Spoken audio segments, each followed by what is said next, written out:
Good morning guys. तो आज finally visa submission का डे है, वैसे अपॉइंटमेंट है मेरा। आज सुबह जिम जाने का मन नहीं था तो मैं पार्क में आ गया और भाई सुबह सुबह बारिश, बहुत सही मौसम हो रहा है।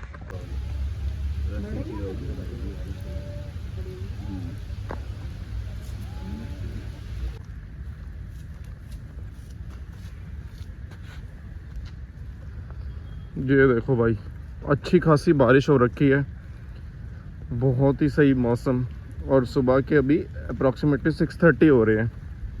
इस बार बारिश तो जा चुका है, लेकिन उसके बाद भी बारिश बहुत आ चुकी है, जिसकी वजह से बहुत प्लीजिंग वेदर हो गया अभी सुबह सुबह। तो बहुत मॉर्निंग वॉक करके जिम जाने का टाइम नहीं मिलेगा, क्योंकि मेरी सुबह 9:30 बजे की अपॉइंटमेंट है।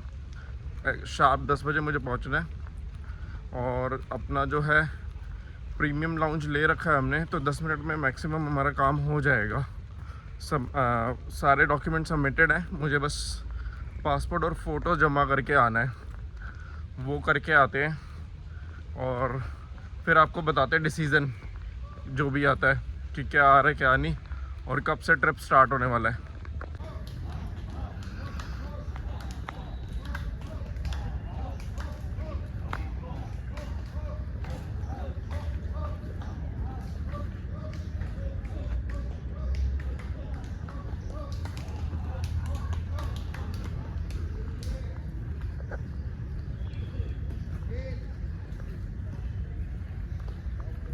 पूरा पार्क खाली हो गया है बारिश के चक्कर में। अभी मैं जरा कोड लेना भूल गया, तो फटाफट लैपटॉप ऑन करके कोड ले लेता हूँ, फिर निकलते हैं दिल्ली BFS के लिए। जरा कार साफ हो जाए फिर निकलते हैं।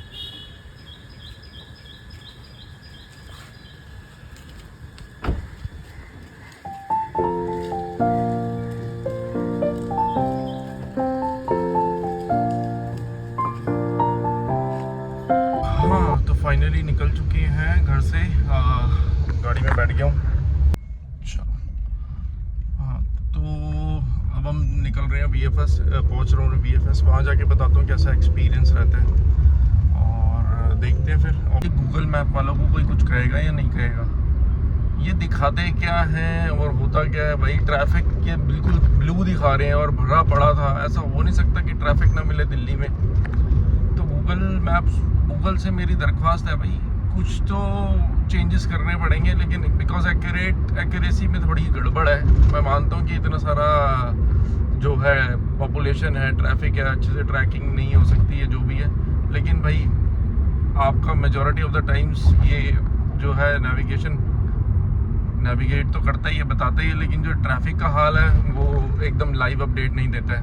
तो सॉरी टू से, ट्रैफिक का अपडेट लाइव नहीं मिलता है, और ये दिखाता है ब्लू और ट्रैफिक होता है बहुत ज़्यादा। और 40 मेरे को समझ नहीं आता क्या गूगल मैप्स को है कि भाई वो कम टाइम के दिखाता है। 43 मिनट्स मेरे घर से दिखा रहा था, और आधा घंटा मुझे यहीं पे लगभग 4 किलोमीटर 5 किलोमीटर दूर आया हूँ, और आधा घंटा तो मुझे यहीं लग गया है।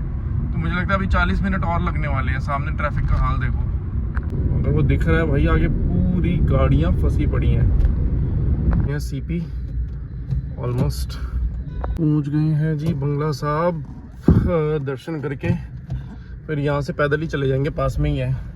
इसलिए मैं यहाँ आ गया था कि दर्शन करेंगे और फिर वहाँ निकल जाएंगे। गाड़ी लगा दे जरा, फ्रूट्स खा लें।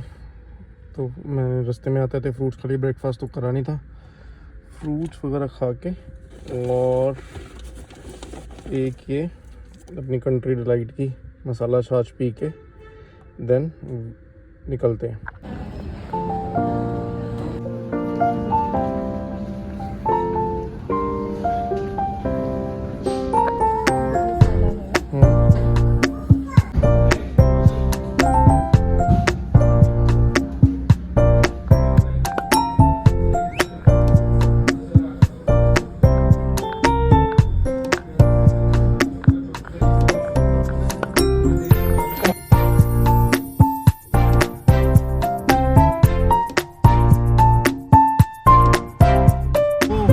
सबमिशन हो गया है, 1 मिनट। तो फाइनली सबमिशन हो गया है फाइल का। देखो डिसीज़न वैसे बोल रहे थे कि 1 हफ्ते में आ जाएगा, लेकिन मुझे उम्मीद है कि 2 दिन में आ जाना चाहिए, बिकॉज प्रायोरिटी केसेस का 2 दिन में आ जाता है। प्रायोरिटी के तो मैं कॉस्ट की बात करूं, वैसे डिटेल में मैं इसका डिस्कस करूंगा, लेकिन अभी मोटा मोटा मैं बता देता हूं कि अभी मैंने 1300 रुपये जो है SMS चार्ज के और कुरियर के 1300 रुपये उन्होंने मेरे से लिए 1290 रुपीज़ वो उन्होंने मुझसे लिए। और प्रायोरिटी पे करने की visa fees is 68,000। That means total जो मुझे वीज़ा कॉस्ट पड़ी है वो अप्रॉक्सीमेटली 15,500 रुपीज़ वीज़ा चार्जेस, जो कि मल्टीपल एंट्री वीज़ा रहता है। वो डिपेंड करता है कितने टाइम का मुझे मिलेगा एम्बेसी से, प्लस प्रायोरिटी फ़ीस 68,000 एंड ये 1300 रुपये, ये तो 70 plus 15, so it is approximately. और जो कि हमने प्रायोरिटी के पे करके एक्स्ट्रा जो विजिटर वीज़ा का अभी दिया है। सो लेट्स सी क्या डिसीज़न आने वाला है और कैसा मेरा एक्सपीरियंस रहा, वो पूरा डिटेल वीडियो में आगे शेयर करूँगा। मतलब एक अलग से वीडियो बना देंगे जिसमें डॉक्यूमेंटेशन, फ़ीस, क्या क्या चाहिए, कैसे आप लगवा सकते हैं, कैसे आपको 2 दिन में वीज़ा लेना है, सब कुछ, और फ़्लाइट टिकट्स वगैरह सब कवर कर लेंगे, घूमने का टूर डिटेल्स, ट्रैवल डिटेल्स, ये सब उसमें कवर करेंगे।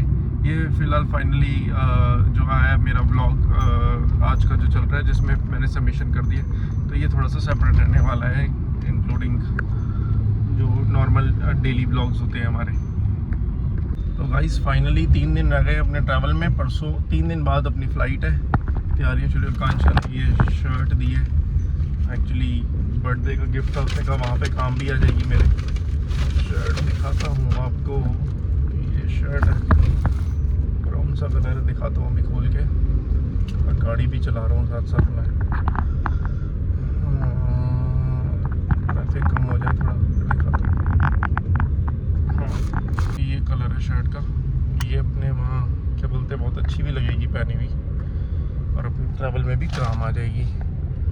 और बात करते हैं वीज़ा की, तो 2 वीज़ा मैंने अप्लाई करे थे। तो दूसरी जो कंट्री है वहाँ मैं अभी ट्रैवल करने जा रहा हूँ, क्योंकि एक्सेप्ट और जो बोलते हैं वीज़ा अप्रूवल मेरा सेकंड कंट्री का ही आया था। फर्स्ट कंट्री का मेरा वीज़ा रिजेक्शन आया था, जिसके लिए मेरे को अलग से वीडियो भी बनानी थी सेपरेट, तो वो बन नहीं पा रही, टाइम नहीं मिल रहा था। तो मैंने कहा आज इसी में कवर कर लेते हैं। बता देता हूँ आपको, ऑस्ट्रेलिया का वीज़ा रिजेक्शन आया था मेरा, और उसका रीज़न भी मैं आपको बता देता हूँ। वीज़ा रिजेक्शन का रीज़न क्या था। तभी जितनी भी मैं वीडियोस वीज़ा प्रोसेस के लिए बनाता हूँ, आप लोगों के लिए भी बहुत इंपॉर्टेंट इन्फॉर्मेशन है, जो भी लोग अप्लाई कर रहे हैं, कि आपको बहुत छोटी छोटी चीज़ों का भी ध्यान रखना होता है। कि जो फाइलिंग तो मैंने खुद ही करी थी, उसमें जो दो गलती मुझसे हुई, जो कि बाद में मुझे रियलाइज़ हुई जैसे ही मेरा रिजेक्शन आया। और डेफिनेटली रिजेक्शन का रीज़न मेरी तरफ से ही था कि मेरी गलती हो गई डॉक्यूमेंट्स के, ये हमसे हो गई, डॉक्यूमेंट्स में गलती हो गई। डॉक्यूमेंट्स ढंग से नहीं लगाए थे मैंने। ढंग से क्या नहीं लगाए थे, फर्स्ट ITR में लगाना भूल गया। ऑस्ट्रेलिया वीज़ा में ITR इज़ मस्ट, ऑल्दो मैंने अपनी सारी income statements everything was in place, just एक ITR मेरी अटैचमेंट लगानी मैं भूल गया। पहला रीज़न वो था। सेकंड रीज़न मैं आपको बता देता हूँ कि देयर इज़ अ फ्रेंड, मेरा ऑस्ट्रेलिया में एक फ्रेंड है, उसका इन्विटेशन मैंने लेटर लगाया था, and he is already on the work visa. तो मेक श्योर अगर जब भी आप इन्विटेशन लेटर आप लगा रहे हैं, तो आप जिसका भी इन्विटेशन लेटर लगा रहे हो, उसका status in that country where you are going और applying for a visa matter करता है। वो वहाँ पे वर्क वीज़ा पे है। सो इन्विटेशन लेटर जो है वर्क वीज़ा पे जो लोग हैं, कैंडिडेट्स हैं, उतना उनका रेलिवेंस नहीं है। तो इनविटेशन लेटर अगर आप लगा रहे हैं तो बहुत सोच समझ के लगाना है। ऐसे ये पे एक बेस्ट एग्जांपल है मैं कहूँगा इनविटेशन लेटर ना लगाने का। हर बार लोग पता नहीं क्यों इनविटेशन लेटर के चक्कर में इतना फंस जाते हैं कि हम लगाएं, हम सबसे इनविटेशन लेटर मांगने लग जाते हैं। उसकी कोई रेलिवेंसी नहीं। अगर आपकी प्रोफाइल अच्छी है तो आपको वीज़ा 100% ऐसे ही मिल जाएगा। तो ये 2 रीज़न थे, मेरे को 100% वीज़ा मिलना था। I was so sure. और मेरा जो ट्रैवल भी था ऑस्ट्रेलिया का था इस टाइम पे, नहीं तो अगले महीने मेरे को ऑस्ट्रेलिया जाना था फॉर 3 मंथ्स, लेकिन नहीं, वो नहीं हो पाया। अभी रिजेक्शन आ गया। तो जो मुझे प्लान ड्रॉप करना पड़ा, और नेक्स्ट ईयर हम ऑस्ट्रेलिया का ट्रैवल प्लान करेंगे फिर से फरवरी में फॉर 3 मंथ्स। तो ये रीज़न था कि ऑस्ट्रेलिया नहीं जा पा रहा। अब सिर्फ सेकंड कंट्री में जा रहा हूँ जहाँ का एक्सेप्टेंस, वो भी एक अच्छी इंग्लिश कंट्री है और अच्छी कंट्री है, वो मैं आपको दिखाऊंगा कि हम जब हम फ्लाई करेंगे परसों आपको पता ही चल जाएगा कि कहाँ हम जा रहे हैं। पूरी वीडियो एंड अपडेट्स आते रहेंगे। थोड़ा सा इंस्टाग्राम पे अपडेट्स जल्दी आ जाते हैं, तो इफ़ यू वांट तो आप इंस्टाग्राम पे भी ज्वाइन कर सकते हैं, वहाँ पे आपको अर्ली अपडेट्स मिल जाएंगे और पोस्ट के साथ और सारा कि मैं कहाँ पे इस टाइम ट्रैवल कर रहा हूँ। तो ये था रिजेक्शन का रीज़न, और नेक्स्ट ट्रैवल का जो है स्टार्ट हो गया। बस प्रिपरेशन मैंने आपको बताया स्टार्ट हो गई। आज मुझे थोड़ा सा इम्पॉर्टेंट काम है, इसलिए मैं नोएडा की तरफ ही जा रहा हूँ। नोएडा से I will be back by 7, तब हम पैकिंग वगैरह करेंगे। कपड़े वगैरह का हमने देख लिया है, और वही अपना पैकिंग के लिए थोड़ा फूड आइटम्स देखना है, वो मैं शाम को जाके नहीं तो कल जाके परचेज़ करता हूँ। और बस अब वही 2-3 दिन तैयारी चलेंगी, वो तैयारी दिखाता हूँ आपको मैं, बने रहिए साथ में। Hey guys, welcome back to the channel. तो फाइनली 2 दिन बचे हैं, 2 दिन बाद हमारी फ़्लाइट है। वेरी मच एक्साइटेड क्योंकि जर्नी बहुत अच्छी होने वाली है, और जो ट्रैवल ब्लॉग्स है वो भी अल्टीमेट बहुत अच्छे बनने वाले हैं, और बहुत ही मज़ा आने वाला है। फैंटास्टिक प्लेस है घूमने के लिए, और ठंड भी है वहाँ पे। तो दिखाता हूँ, पैकिंग स्टार्ट हो गई है, पैकिंग कैसे कर रहा हूँ, क्या क्या कर रहा हूँ वो दिखाता हूँ, और पूरी वीडियो कंप्लीट करते हैं जी। ये मैंने लिया था अलमाटी कजाकिस्तान से, ये H&M का है। हाँ, H&M का है, लगभग 6000 टेंगे का है। लगा लेना, बहुत सस्ती चीज़ें मिल गई थी H&M से, वहाँ पे सेल थी। ओरिजिनली इनका प्राइस बहुत ज़्यादा था, लेकिन ये भी 6000 टेंगे में मिल गया था मुझे। ये यूनिक्लो भी मेरे को बहुत सस्ते में मिल गया था। और वही H&M वगैरह की शर्ट्स और खाने पीने का सामान अब वापस मैं पैक करते हैं। अभी थोड़ी सी आयरनिंग रह गई है, और उसको पैक करते हैं और फिनिश करते हैं पैकिंग। जैसे कि मैंने पहले भी बताया, शायद आपको पता है नहीं पता, मैं बेसिकली नियो कार्ड यूज़ करता हूँ फॉर फॉरेक्स ट्रांजैक्शंस। ये कोई स्पॉन्सर्ड नहीं है बताने के लिए, लेकिन हाँ मैं फिर भी बता रहा हूँ। मैं नियो कार्ड ही बेसिकली यूज़ कर रहा हूँ अभी तक अपने सारे ट्रैवल्स के लिए, लेकिन इस बार फर्स्ट टाइम मैंने थॉमस कुक का जो है फॉरेक्स कार्ड मंगवाया है, जो कि कल डिलीवर होगा हमको। परसों हमारा ट्रिप स्टार्ट है, और फिर मैं उसके लिए आपको बताऊंगा उसका यूजेज कैसा है, कितना एक्स्ट्रा लग रहा है चार्जेस, क्या उसमें कितना वो ले रहे हैं मेरे से फॉरेक्स ट्रांजेक्शन्स पे, और कितना परसेंट फॉरेक्स मार्कअप है। बिकॉज जो मिनिमम 3% का फॉरेक्स मार्कअप होता है वो इसमें 0% है मेरे नियो में। तो दोनों से शॉपिंग करके खर्चे करके आपको बताऊंगा कि दोनों के कंपैरिजन में कौन सा बेस्ट है। First time I am using Thomas cook, और करेंसी कन्वर्जन के लिए भी मैंने इस बार थॉमस कुक को ही यूज़ किया है, उनसे लिया है। और ऑर्डर मैंने अभी कर दिया है, वो कल तक घर पे आ जाएंगे। एक ही चीज़ रह गई है, वो है SIM card. Now I need to book the SIM card देखता हूँ मैं कौन सा चलेगा वहाँ पे।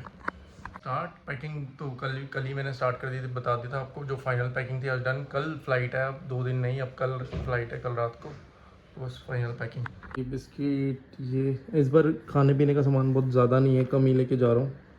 तो क्योंकि मैंने अकेले ही जाना है, तो इसलिए कुछ ज़्यादा नहीं, वहाँ पे खा पी लेंगे बाहर, क्योंकि मैं तो सब कुछ खा पी लेता हूँ।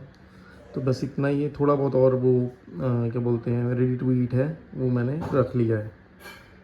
तो इस वीडियो को करते हैं यहीं पे ख़त्म, और कल से न्यू वीडियो स्टार्ट करते हैं ब्लॉग्स, जिसमें मैं आपको थॉमस कुक जो कार्ड आएगा डिलीवर होगा वो दिखाऊंगा, कैसा कार्ड है, क्या उसके फीचर्स है ये बताऊंगा। और कल हम फ़्लाइट लेंगे तो डिस्क्लोज़ करेंगे फ़्लाइट की जर्नी। और इस बार जिस एयरलाइंस पे मैं जा रहा हूँ उसमें भी मेरा फ़र्स्ट टाइम एक्सपीरियंस है। जैसे लास्ट टाइम सिंगापुर एयरलाइंस के साथ फ़र्स्ट एक्सपीरियंस था मेरा, इस बार उनके साथ फ़र्स्ट एक्सपीरियंस है, तो वो भी शेयर करेंगे, पूरी एक वीडियो बनाएंगे। तब तक के लिए बने रहिए, थैंक यू।